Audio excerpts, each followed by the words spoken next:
Okay, it's been a while since I shot a news video, but I had some scheduling issues going on.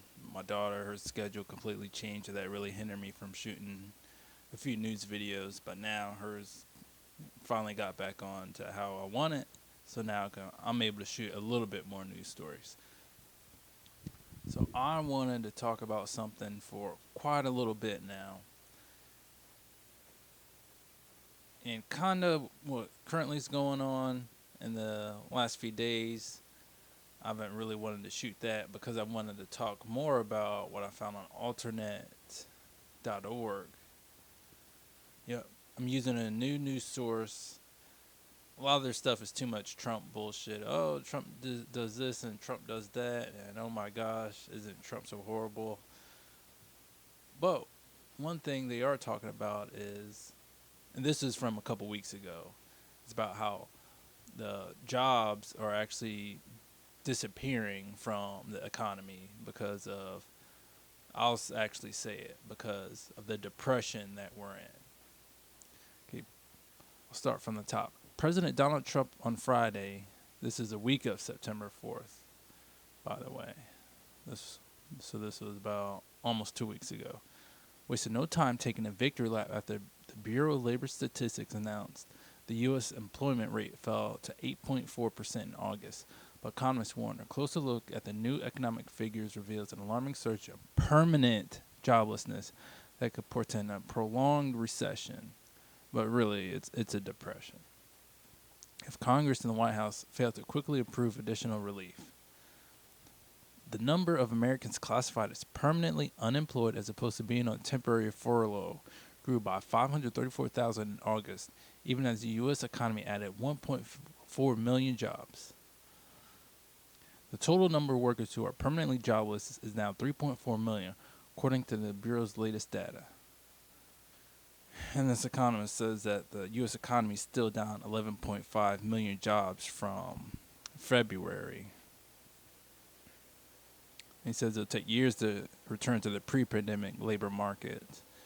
And in February, the job market wasn't all that great for regular people anyway. So for it to get back to a shitty state, it really tells you that our economy and our political system is not really working for the regular people, for working or poor people in the United States.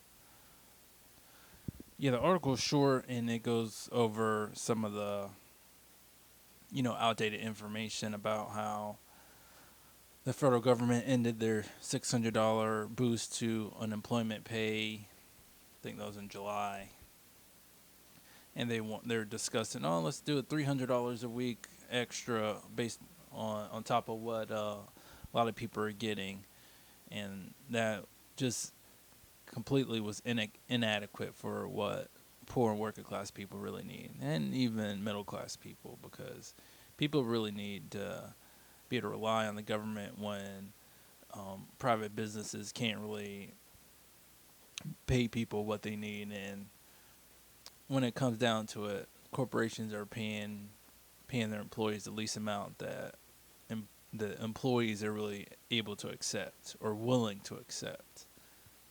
And you guys probably already heard that whenever the extra $600 weekly bump up in unemployment pay was going to expire, a lot of members of Congress realized that, oh, this extra $600 a week is more than what these poor and working class people were making at their regular jobs, and oh, we just can't do it. We cannot pay people for unemployment insurance more than what they're making. So they want to proclaim that they're giving them too much money, which is a complete and utter neoliberal fabrication, because the reality was that these private corporations were just underpaying people what they really need. We're egregiously underpaying people for the work they're doing. Because as if you look at a whole bunch of different charts and different articles about the production of the U.S. worker keeps increasing year after year after year, their pay has just stagnated, or you could even say decline in a practical sense, because They're producing more goods and more services for their companies, but yet they're not getting an increase in pay.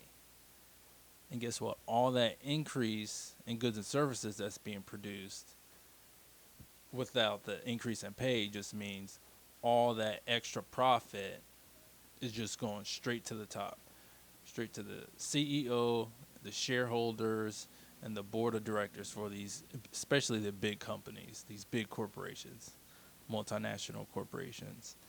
And who's getting screwed? Me and you, the poor and the working class people in the United States. So this is really showing that we need to scrap capitalism and go to a more socialist economic system. Because these businesses are there to make a profit. They're not there to provide jobs for the masses of poor and working class people in the United States. Because after this pandemic's over, they're not going to automatically go, okay, now we don't have to worry about people getting sick and dying all over the place. So let's go hire back people back up like there was right before. They're not going to do that because they didn't do it last time in 2008 when we had the Great Recession.